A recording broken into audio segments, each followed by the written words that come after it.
Doctor আসিবার পূর্বে রোগী মরিয়া গেল। এই অনুবাদটি আমি নিশ্চিত আপনারা সকলেই ক্লাস 9-10 করেছেন। আমরা খুবই সুপরিচিত এই ট্রান্সলেশনের সাথে। কিন্তু রোগী আসিবার আগে ডাক্তার মরিয়া গেল, রোগী আসিবার আগে ডাক্তার মরিয়া গেল, বেশ কনফিউজিং একটা কাহিনী। এই ট্রান্সলেশনটি আমরা কখনো করিনি। একইভাবে এখন যে জিনিসটা হচ্ছে, বিপ্লব হইবার আগে ঘোষণা দিবার কথা, ঘোষণা না দিয়া ঘোষণা দিবার আগে বিপ্লব হইয়া গেল। এখন দেখা যাচ্ছে যে বিপ্লব হইয়া কিছু একটা হইল, মানে আজকে 31শে ডিসেম্বর যে বিপ্লবের ঘোষণাপত্র প্রস্তুত করার কথা ছিল, যে উচ্ছ্বাস মুজিববাদের কবর ভেঙে ফেলবে কি যেন করবে আর কি, এবং এই সব উচ্ছ্বাস উগ্রহের উপরে এক গাদা পানি ঢেলে দিয়ে কনফিউশন তৈরি হয়েছিল গত রাতে যে আজকে আদৌ বৈষম্য বিরোধী ছাত্র আন্দোলন এবং তাদের যে প্যারেন্ট সংগঠন জাতীয় নাগরিক কমিটি জানাক তাদের আজকের শহীদ মিনারের সমাবেশটি হতে যাচ্ছে কিনা। না, শেষ পর্যন্ত যদিও অনেক দ্বিধাদ্বন্দ্বের পরে, অনেক গুজবের পরে নিশ্চিত হওয়া গেছে যে এই সমাবেশটি তারা করছেন।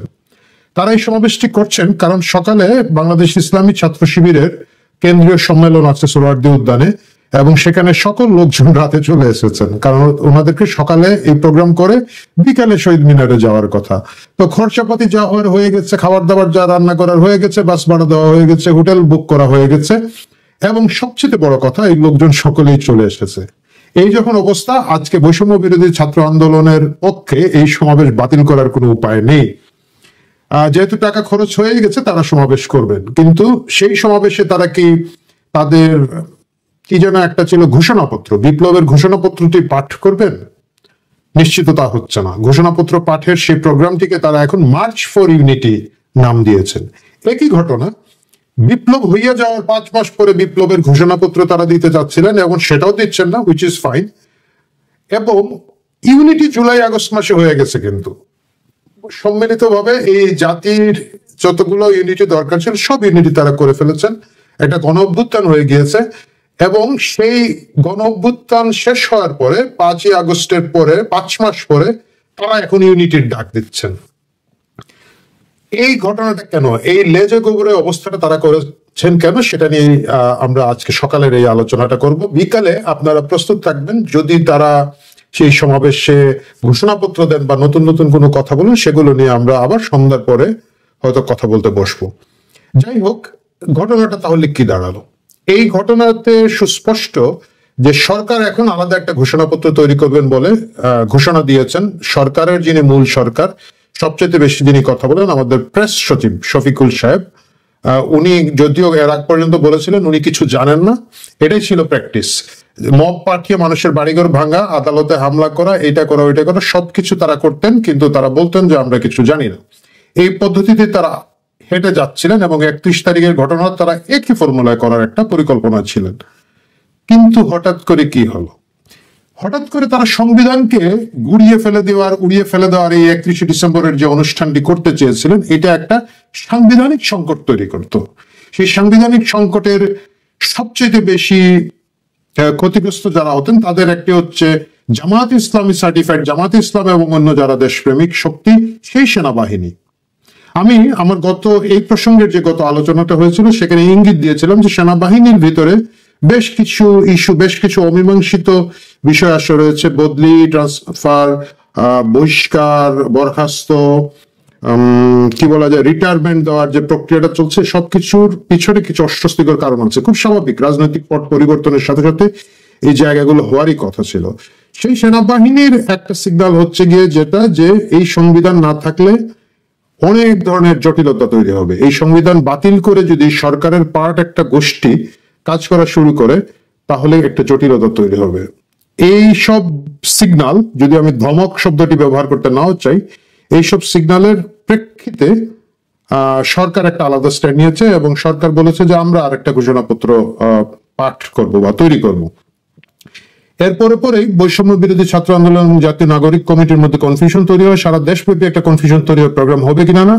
জাতীয় নাগরিক কমিটি তারা ফেসবুকে বলেছেন আমরা আপনাদেরকে খুব দ্রুত সিদ্ধান্ত জানাবো, এবং তার বেশ কিছুক্ষণ পরে তারা জানাচ্ছে প্রোগ্রামটি হচ্ছে। আমি আগে যেভাবে বলেছিলাম, যেহেতু এই প্রোগ্রামের পিছনে আসলে জামাত ইসলামের বিগ ফান্ডিং, বিগ এফোর্ট আছে, যেটা আমি গত আলোচনায় বলেছিলাম যে লোক জড়ো করার দায়িত্বে আছে জামাত ইসলামী। এই কারণে তাদেরকে এই সমাবেশটি করতে হচ্ছে এবং তারা শেষ পর্যন্ত মার্চ ফর ইউনিটি নাম দিয়ে করছেন। এরা সবকিছু একটা পোস্ট ডেটেড করেন, আপনি দেখবেন যে তারা বলছেন মুজিববাদের কবর কি যেন দিবে আর কি, মানে মুজিববাদের কবর রচনা হবে। মুজিববাদের কবর রচনা করার জন্য তারা 31 তারিখের এই অনুষ্ঠানটি করছেন। ভাই প্রথম কথা হচ্ছে যে মুজিববাদ শব্দটাই আমি গত অনেক অনেক বছর শুনি নাই। এটা হচ্ছে ডন কুইস্টোর মতো একটা কাল্পনিক শত্রু তৈরি করে সেটার সাথে তরবারি লড়াই করা। তারপরেও যদি সেটা সেরকম কিছু থাকে, 5ই আগস্ট এটা অলরেডি কবর দিয়ে দিয়েছেন আপনারা। 5 আগস্ট সরকার পরিবর্তন হয়ে গিয়েছে, তারপরেও কেন এই কাহিনীটা করা হচ্ছে, কেন করা হচ্ছে? আমি আগেই বলেছি, শক্তি প্রদর্শন করার একটা ব্যাপার আছে, রাষ্ট্র কন্ট্রোল নেওয়ার একটা ব্যাপার আছে। তো আজকের এই ঘটনার মাধ্যমে প্রতিষ্ঠিত হলো জাতীয় নাগরিক কমিটি এবং বৈষম্য বিরোধী ছাত্র আন্দোলন যারা আছেন তারা যেভাবে আশা করেছিলেন যে শক্তি প্রতিষ্ঠা করবেন, সেটা তারা করতে পারছেন না। এটার ক্ষতি যেটা হবে, এখন জনগণের কাছে পরিষ্কার হয়ে গেল যে এই শক্তি যেটা তারা দেখাতে যাচ্ছেন, রাষ্ট্রের উপরে নিয়ন্ত্রণের যে চেষ্টা তারা করছেন, সেখানে তাদের যথেষ্ট নিয়ন্ত্রণ নেই। ডক্টর ইউনূস এবং তার উপদেষ্টা পরিষদের সাথে বৈষম্য বিরোধী ছাত্র আন্দোলনের বড় অংশের একটা ব্যবধান আছে, একটা গ্যাপ আছে। আমি একটু কথা পরিষ্কার করে বলতে চাই, এই সরকার সরাসরি আসলে বৈষম্য বিরোধী ছাত্র আন্দোলন বা ইত্যাদি, আমরা সকলেই যারা ভাবি যে আমাদের সমর্থনে এই সরকার টিকে আছে, জিনিসটা অনেকটা হচ্ছে রথ ভাবে আমি দেব, পথ ভাবে আমি, মূর্তি ভাবে আমি দেব, হাসে অন্তর্যামী। আমরা সকলেই মনে করি আমরা এটা স্টেক হোল্ডার, আমরাই বোধহয় এই আন্দোলন করে এই সরকার ফেলেছি, হুইচ ইজ নট ট্রু। বাস্তবতা হচ্ছে এটা একটা সামরিক হস্তক্ষেপ হয়েছে, সামরিক অভ্যুত্থানের একটা ষড়যন্ত্রের সাথে আন্দোলনকারীদের মিলেমিশে যাওয়া হয়েছে। আমি যারা সাধারণ আন্দোলনকারী, ভালোবেসে, দেশকে ভালোবেসে, গণতন্ত্রকে ভালোবেসে বা হোয়াট এভার রিজন ছাত্র হত্যা, জনহত্যা দেখে বিক্ষুব্ধ হয়ে রাস্তা নেমেছিলেন, তাদের আবেগকে সম্পূর্ণ সম্মান করি। তাদের আবেগকে সম্পূর্ণ সম্মান করে বলি, সেটা যথেষ্ট ছিল না 5 আগস্টের পট পরিবর্তনের জন্য। 5 আগস্টের পট পরিবর্তন হয়েছে সামরিক বাহিনীর একটা সহায়তা ছিল। আমরা দেখেছি যে সামরিক সাজোয়ার যানগুলো সকাল থেকে বিভিন্ন রাস্তা যেখানে পাহারা দেওয়ার কথা ছিল সেখান থেকে উইথড্র করা হয়েছে। সেনাপ্রধানের 3 তারিখের বক্তৃতা এবং আমিরে জামাত বলে সসম্মানে 5 তারিখ শেষ করা, সবকিছু থেকে বোঝা যাচ্ছে এটার পিছনে আরো অনেক রাজনীতি ছিল। সেটা থাকতেই পারে, রাজনীতির কাজই হচ্ছে প্রতিপক্ষকে কোনো না কোনো মাধ্যমে শায়েস্তা করা, সেটা নিয়ে কোনো মুশকিল নয়।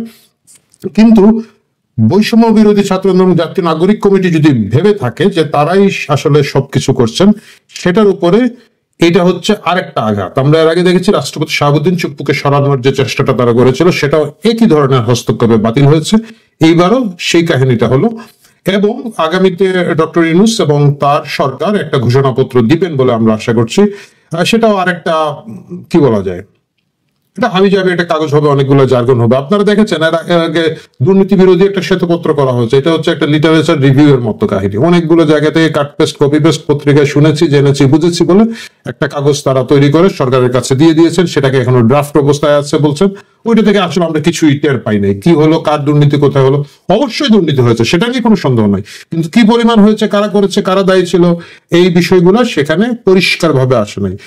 তারপরে এখন একটা সংবিধান সংশোধন কমিটি করা হচ্ছে, আলী রিয়াজ সাহেব দিয়ে তার সাবেক ছাত্র খালিদ মহিউদ্দিনকে ধমকে ধমকে এমন ভাবে বলছেন যে মনে হচ্ছে না কি একটা করে ফেলবেন। আমি জানি না উনি কি করছেন, সেটা নিয়ে আমরা অন্য পর্বে আলাপ করবো। একইভাবে একটা সরকারি ঘোষণাপত্র হয়তো আগামীতে আমরা দেখতে পাবো, সেটা থাকুক।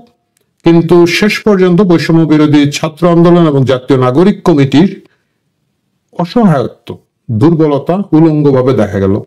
জামাতের উপরে সাপোর্ট নিয়ে, জামাতের লোকবল নিয়ে, ছাত্র শিবিরের সম্মেলনের সাথে অ্যালাইন করে করে প্রোগ্রাম করে এই কমিটিগুলো কতদিন রাজনীতিতে টিকবে আমি জানি না। আমার একটা পরামর্শ থাকবে বৈষম্য বিরোধী ছাত্র আন্দোলনের যারা নেতৃবৃন্দ আছেন, অবশ্যই আপনারা আমার পরামর্শ শুনবেন না, কমেন্ট বক্সে 2টো গালিও দিবেন, হুইচ ইজ ওয়েলকাম। গালি দিলে দর্শক বাড়ে, আমার কোনো সমস্যা নেই। কিন্তু বাস্তবতা হচ্ছে আপনাদের উচিত হবে আরো বেশি কোঅর্ডিনেট করা। মানে এই ঘোষণাপত্রটা নিয়েও যদি আপনারা বসতেন, কার সাথে বসবেন আপনারা সকলেই জানেন। এটা কিন্তু আপনাদের মাস্টার মাইন্ড সাহেবের সাথে বসলে হবে না, এটা শফিকুল সাহেবের সাথে বসতে হবে। উস্তাদেরও উস্তাদকে সেটা এতদিনে আপনারা টের পেয়ে গিয়েছেন। যদি টের পেয়ে গিয়ে না থাকেন, সেটা হচ্ছে আপনাদের মূর্খতা, সরি ফর দ্য ল্যাঙ্গুয়েজ। এইখানে আপনারা বসে এই পরিকল্পনাগুলো যদি করেন, জনগণের সামনে, মাস পিপলের সামনে আপনারা উলঙ্গ হবেন না, আপনাদের অসহায়ত্ব প্রকট হবে না। এবং এই উলঙ্গ এবং অসহায়ত্ব প্রকট হলে সমস্যা কোথায় জানেন? সমস্যা হচ্ছে লোকজন জানে আপনাদের পিছনে সেনাবাহিনীর বন্দুক আছে, এই জন্য কিন্তু আপনারা এখনো নিরাপদ আছেন। যেই মাত্র বোঝা যাবে যে আপনারা ইউ আর ইউর ওন, আপনারা একা, আপনাদের পিছনে সেই কাহিনী নাই, তাহলে সেটা আপনাদের জন্য বিপজ্জনক হবে। বিভিন্নভাবে আপনাদের অ্যাকসেপ্টেন্স লেভেল কমে যাবে এবং অন্যান্য সমস্যা হবে। আর এর চেয়ে ভালো যদি করতে চান তাহলে বলবো যে সুখের দিন আছে, সেই সুখের দিনে যেভাবে চলে যাচ্ছে মিডিয়া দখল করা, ট্রান্সফার গুলা, সরকারি প্রশাসনের বদলি তদবির করা এবং বিভিন্ন তদবির যেগুলো ঢাকায় করছে বলে গুজব আছে সেগুলোকে সত্য প্রমাণ করে আরো বেশি করে করতে থাকেন, হেলিকপ্টার চড়তে থাকেন, which is fine. Tempo stand আপনারা দখল করতে পারবেন, ওইটার আলাদা দল আছে, বা আপনারা পারবেন না, বিশেষ করে আপনাদের সেই লোক নাই। ঢাকায় কেন্দ্রীয়ভাবে যা করা যায় সেটুকু করেন। এইভাবে রাজনৈতিকভাবে উলঙ্গ হয়ে যাওয়াটা বোধ হয় আপনাদের জন্য খুব সুবিধাজনক হবে না।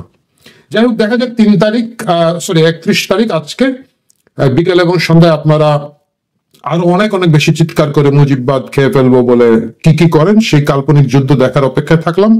এবং প্রিয় দর্শক, আমরা সকলে মিলে সেই অনুষ্ঠানটা শেষ হওয়ার পরে আরেকবার বসবো একসাথে ক্যামেরার সামনে এবং বিশ্লেষণ করব আগামীতে জাতীয় নাগরিক কমিটি এবং বৈষম্য বিরোধী ছাত্র ঐক্যের কি অবস্থা দাঁড়াবে। সে পর্যন্ত ভালো থাকুন, সারাদিন ভালো থাকুন। আজকে ঢাকা শহরে অনেক অনেক ট্রাফিক জ্যাম হবে, সতর্ক থাকুন। ধন্যবাদ।